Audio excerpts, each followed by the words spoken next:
alors parlons de l'armée daf ñuy mayaale ma am sa gis-gis ci en tout cas li nga xamante ni suñuy naataango yu nekk Seneweb xëy nañ tey titré ko muy lu ñeel le général Condé nee nañu accusation de coup d'état le général Condé porte plainte contre ki nga xamante ni moom moo di oui le caporal Fall bi nga xamante ni daf ci ab vidéo devenu viral dafa insinuer que ni moom général Kandé ak yeneen hauts gradés de l'armée dañoo bëggoon rek amal li nga xamante ni moo di coup d'état si nguuru ki nga xamante ni moom moo di le président Macky Sall en tout cas ak lu mun ci am déjà boobu les plaintes su fekkee ni réellement lu ni mel am na noo ko gisee.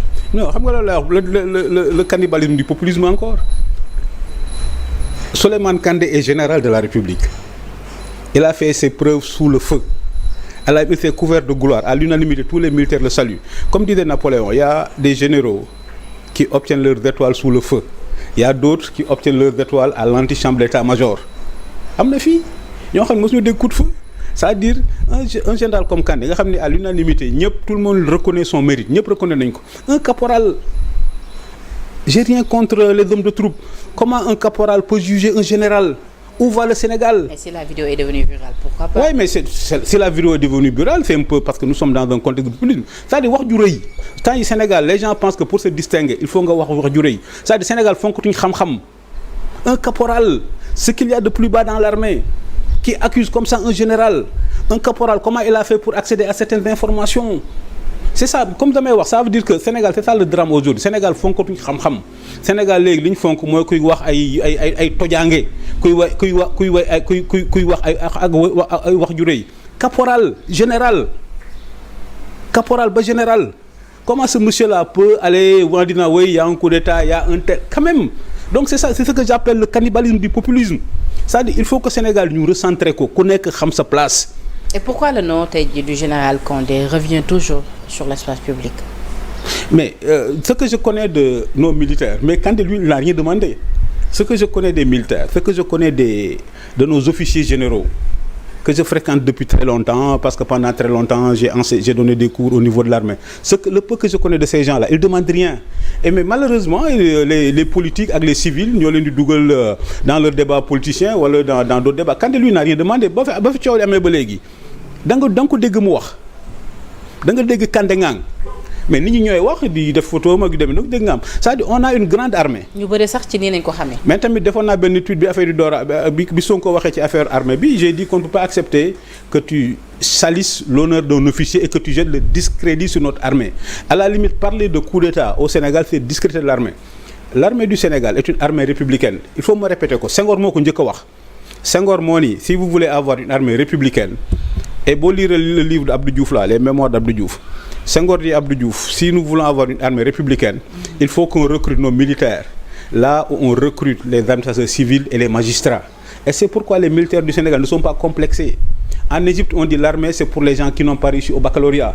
Donc les militaires que nous avons dañuy am bac ils vont à l'université ils font 4 ans après ñu choisir dem ENOA les autres choisissent dem ENAM les autres choisissent dem ceci dem fu leen neex mais c'est pourquoi quand tu fais l'ENOA tu deviens un officier c'est-à-dire l'ENOA avant tout on t'apprend la culture d'officier. C'est quoi un officier? C'est une attitude, c'est des comportements. Et ñooñu à l'ENOA on apprend à nos officiers que la toge prime sur l'épée, c'est-à-dire le civil prime sur le politique. Le président de la République est un civil mais c'est le chef suprême des armées. Le gouverneur de région est un civil mais c'est le patron du Comzone. Donc les gens l'acceptent. Oui. Donc les gens l'acceptent parce que c'est ça les règles. Donc Sénégal bi fi élection yi amee ñuy wax way coup d'état j'ai dit à nos amis journalistes français qui étaient venus en masse pour assister en direct au coup d'état et je dis vous perdez votre temps. Vous perdez votre temps. Le Sénégal ne prend pas des dispositions pour empêcher un coup d'état. C'est dans la tête des officiers. Les officiers acceptent c'est quoi leur rôle. Contrairement au Mali où l'armée croit quel est l'arbitre du jeu. C'est pourquoi Mali il y a toujours des coups d'état. D'accord. Dans d'autres pays africains il y a toujours des coups d'état. Sénégal xoolal tension bi ñu fi am 2021 ba 2026 am nañ fi les événements de 88 mais mosoo dégg armée seen kii dugg ci ñoom luy seen rôle képp ku sénégalais yi fal bu ñu demee voter un dimanche ñu ne un tel moo gagné mooy le président de la République et l'armée lui prête allégeance jusqu'à ce que Sénégalais dingi ko. Alors parlons de l'armée et du général Kandé daf may permettre ma laaj la sa appréciation ci propos ak polémique yu ñu fi gis fan yee passé sur la Casamance tenue par Ousmane Sonko ba ñu gis ci réplique bu l'aile politique du MFDC di Mabakoro bi nga xamante ni sax wax na Ousmane Sonko nañu wax tey naka la fas yéene gérer li nga xamante ni moom moo di le problème de la Casamance. waaw naa waxaat ci affaire mais aussi ci li ñuy wax ci populisme ça veut dire je répète souvent que le maintien de l'ordre n'a pas de couleur politique. Parce que dama la fi invité woon. Donc il faut que le populisme là s'arrête à l'entrée des casernes. Il faut que le populisme s'arrête à l'entrée des casernes parce que c'est la même gendarmerie qui réprimait Pastef qui est aujourd'hui au service de Ousmane Sonko et c'est ça un État.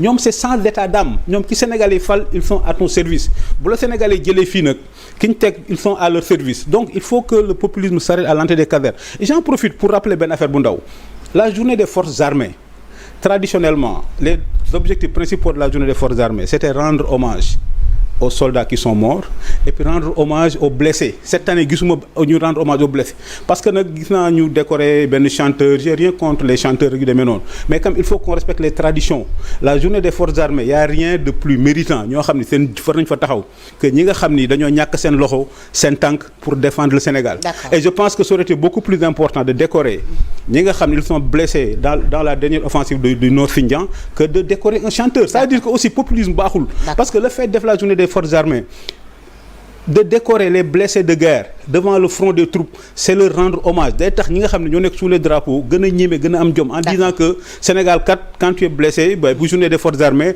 nañ taxaw sargal la devant tes parents donc c'est ça le truc de la les chanteurs aussi c'est des porteurs de voix yi nga xamante oui mais l'armée mais il y a entre un chanteur et celui qui perd son pied pour défendre le Sénégal moi je suis avec celui qui perd son pied parce que lui il a payé de son sang pour le pays. D'accord. Donc la journée des forces armées traditionnellement on décorait les soldats blessés et les mutilés de guerre devant le front des troupes. D'accord. Il faut qu'on en revienne à ça. D'accord. Maintenant on avance ci sama laaj par rapport ak les propos polémiques du PM Ousmane Sonko en Casamance. lu mu waxati sax le premier bluffeur lu mu waxati. Ah mais déglu nga ko li mu wax ci meeting am boobee ca Casamance ba Cheikh Yérim génn tontu. ci rapport bi. Oui.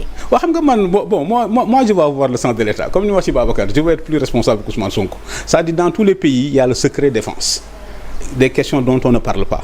C'est-à-dire ça c'est le secret défense. Donc le Premier ministre lui-même dans un meeting politique, dans un rassemblement politique quelque part qui parle de rapport de l'armée, comme je dis, c'est une irresponsabilité illimitée. Donc il faut qu'il retrouve la raison parce qu'il a des fonctions très sensibles. Pourquoi un Cheikh Yérim tey jii s'est approprié de cette sortie? Non mais parce que Cheikh Yérim comme moi, nous sommes des intellectuels. Alors on sent que yaa ngi naan yow yaa njëkkoon alerté. Mais si livre maa njëkkoon alerté mais nous sommes des lanceurs d'alerte. Et livre bi c'est parce que nous on a réagi que livre bi jikkiwul et c'est ça le rôle d'un intellectuel. Un intellectuel ne peut pas se préoccuper de popularité. C'est-à-dire qu'un intellectuel quand tu défends une idée, un principe, tu peux pas te préoccuper de ce que les gens pensent ou disent sur les réseaux. Tu peux pas te préoccuper est-ce que neex nit ñi. Boo ko defee tu n'es plus un intellectuel et malheureusement c'est ça le drame du pays. Et pourquoi vous aviez alerté aujourd'hui la plupart de nos intellectuels. Pourquoi nga jàpp ne tey jii livre boobu waruñu ko publier fii ci réewum Sénégal alors que tey jii maa ngi la koy wax un Mabakoro bi nga xamante ni moom mooy l'aile politique du MFDC dégg nga ko mu ne pourquoi ñu war a interdire boobu les publications sachant que ni lu ni mel day xamale Sénégalais ak seen taarix. ci Casamance mais lu tax xam nga Jacques Prévert dafa wax on ne doit pas laisser les intellectuels jouer avec des allumettes xam nga guerre Casamance guerre Casamance lu ko indi parce que pendant longtemps l'État du Sénégal a laissé Abbé Diamacoune jouer avec des allumettes. L'État du Sénégal a laissé Diamacoune faire l'historien et écrire l'histoire à sa manière.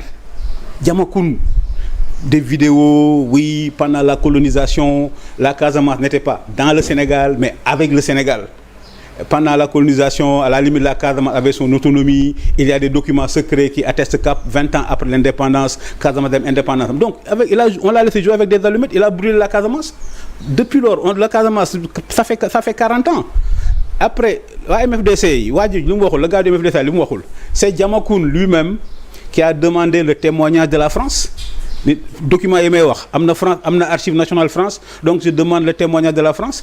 Jacques Charpy, qui était le directeur des archives là, Jacques Charpy est venu témoigner en disant que Diamacoune raconte des histoires que li mu wax mosul am que pendant la colonisation mosul am une colonie de la Casamance différente de celle du Sénégal mais Diamacoune moo njëkk a rejeté affaire bi donc on a laissé quelqu'un jouer avec des allumettes instrumentaliser les jeunes jusqu'à ce que les jeunes prennent des armes jusqu'à ce que les Sénégalais se battent entre eux mais c'est quoi le bilan de la Casamance? Combien de morts? Combien de trucs détruits? Comment ça nous a retardé? Est-ce que les leçons de l'histoire comme dame historienne la est-ce que on va encore laisser une dame jóge fële on va la laisser jouer avec des allumettes? Donc sur ce point-là vous êtes d'accord avec Ousmane Sonko? C'est la seule fois où nous sommes d'accord. C'est la seule fois où nous sommes d'accord. C'est la seule fois où nous sommes d'accord. On ne peut pas laisser cette dame-là jouer avec des allumettes pour encore brûler la Casamance. Autonomie non advenue. Ça veut dire non advenue. Ça veut dire que si on enlève ce qu'il appelle non advenu, donc l'autonomie est possible. Beaucoup waxee intellectuellement, il y a des jeunes qui vont encore y croire quand même, alors qu'on vient juste d'avoir la paix. Mais on a la paix, comme dit en termes de sciences politiques. La paix est irréversible. Kon kay dans ce cas-là Ousmane Sonko bëgg na defaat li nga xamante ni moo di réew Sénégal parce que tey jii li nga xamante ni peut-être day yee fitna mu ngi koy éviter. Contrairement à sa gis-gis bi nga ma joxoon. mais lim yàq keroog man ak yow bi ñu mujjee def émission. mais lim yàq moo ëpp lim yàq moo ëpp Casamance la paix irréversible pour 3 raisons. Le fait que le monsieur du MFDC là nekk à Ziguinchor dans un lieu connu invite les journalistes fasse sa déclaration publiquement te dara xewul ça montre que la paix est revenue. Une guérilla ne négocie sérieusement que si elle est convaincue que l'option militaire est impossible. Aujourd'hui même les radicaux les plus fous du MFDC savent que l'option militaire est impossible. Et c'est pourquoi je dis Casamance, la paix est revenue parce que l'armée a gagné la guerre et l'État du Sénégal a gagné la paix avec le désenclavement. D'accord.